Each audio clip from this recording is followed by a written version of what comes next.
Greetings and welcome back to the Galley of the Sun. So today we're going to cook some lamb. Now back in the 1900s, mutton, sheep, lamb were widely consumed in the United States, but after World War II that drowned off a little bit. Now these days the largest lamb producer in the world is China, followed by Australia. And what we have here today is some Australian lamb, some Shanks. The term lamb means a sheep that is less than 12 months old. In the United States, most of the lamb sold in the United States is between 12 and 14 months old. That is my complete repertoire of sheep history. Let's get to cooking this thing. First of all, we're going to get our lamb shanks out of their package, get them all dried off. The shank comes from either the fore or hind leg. It could be as up as, it's the upper leg as high as the shoulder. Typically has a leg bone in it. And the most popular way of cooking these is a braise. This is what we're doing today. All right, next thing we're going to do is get these things seared in a Dutch oven and some olive oil. All right, we're over here at the stove, gonna fire it up to about medium-high heat. Add a couple tablespoons of olive oil, and once that gets shimmering, we're gonna start searing off our lamb shanks. All right, we're there. Let's get to searing. With the size of these shanks, I'm gonna have to do it in 2 batches, 2 each time. Now all the amounts for everything we're doing today is down in the bottom, and they're all true except for the garlic. If you are a frequent viewer of the Galley of the Sun, you know that we love the garlic, and we always add more. Just in case I didn't mention what we're making lamb shanks with an ancho honey glaze. These are going to be spectacular. A lot of great flavors going on here. We've got tomatoes going on, we've got the lamb, we've got yogurt, we got ancho chilies, we got oranges, all sorts of great stuff. This is going to come together fantastic.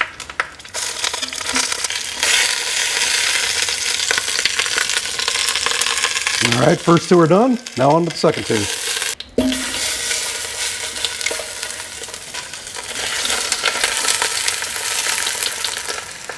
All right, the shanks are seared. Got to say that slowly so you don't say anything goofy. Now in goes the onions and garlic, and we're going to cook those for about 2 to 3 minutes. All the amounts are down in the bottom.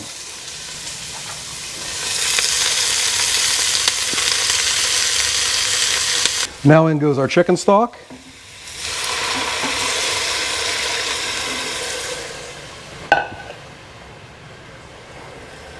Our tomato puree, and use something good like cilantro.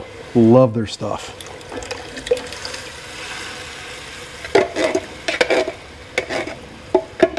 Two de-seeded, de-stemmed, de-veined ancho chilies.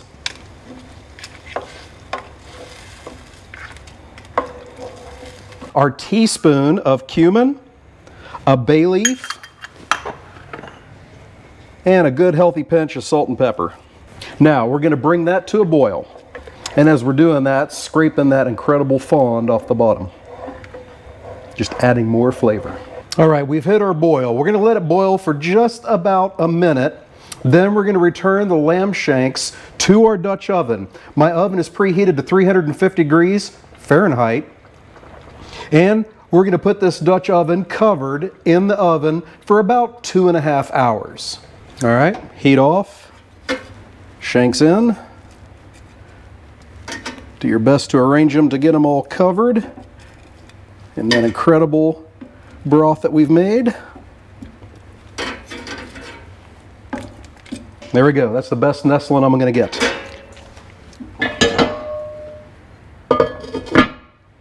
Lid goes on and into the oven.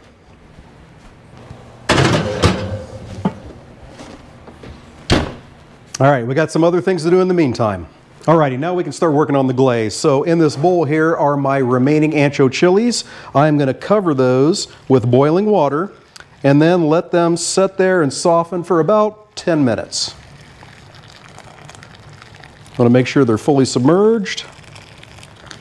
Here we go.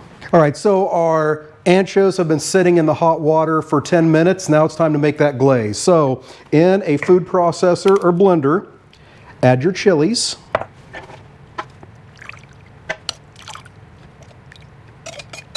And 1 cup of the water they were soaking in.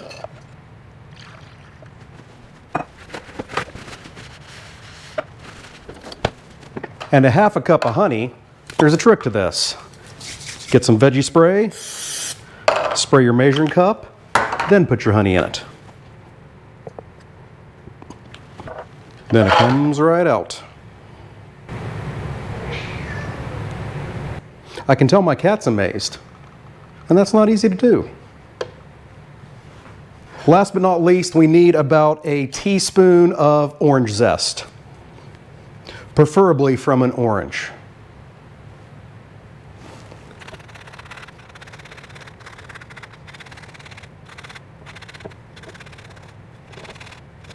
All right, then blend it up. Whew, smells amazing.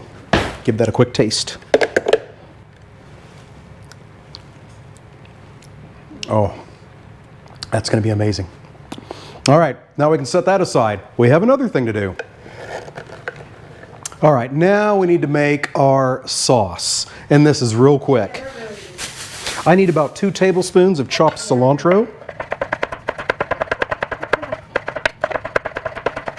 There we go, add that to a small bowl. To that goes a cup of plain Greek yogurt, and then a pinch of salt and pepper.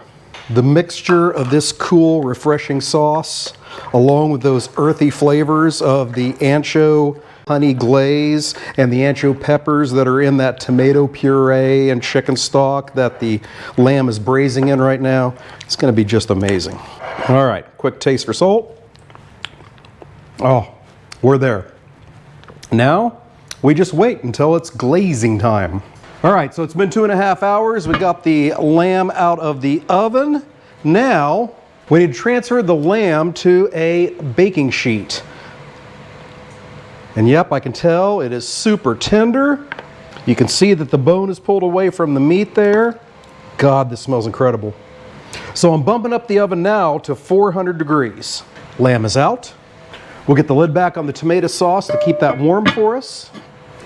And now we apply that glaze pretty thick onto our lamb.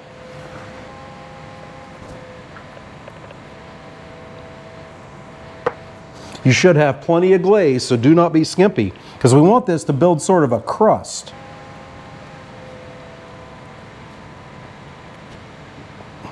All right, we got the glaze applied good and thick. Now it's going to go back into the oven at 400 degrees for about 10 minutes to form us that good crust. All right, the lamb's out of the oven. Now it's time to plate this up. First of all, you want a big dish. Then you're going to get some of that tomato base on the bottom. And then goes your lamb shank. And that gets topped off with some of our cilantro yogurt sauce. I can't wait to give this a try. Now the moment of truth. Let's give this a try. The lamb meat is super tender, comes off the bone super easy. Make sure we get some of that yogurt sauce, that tomato sauce. Absolutely nailed it. Hey, I hope you enjoyed what you saw today. If you did, hit that like button, hit the subscribe button, never miss an episode. Thank you so much for joining us. What's your favorite way to do lamb? Put that down in the comments. Maybe we'll give it a shot. Until we see you next time, fair winds and following seas.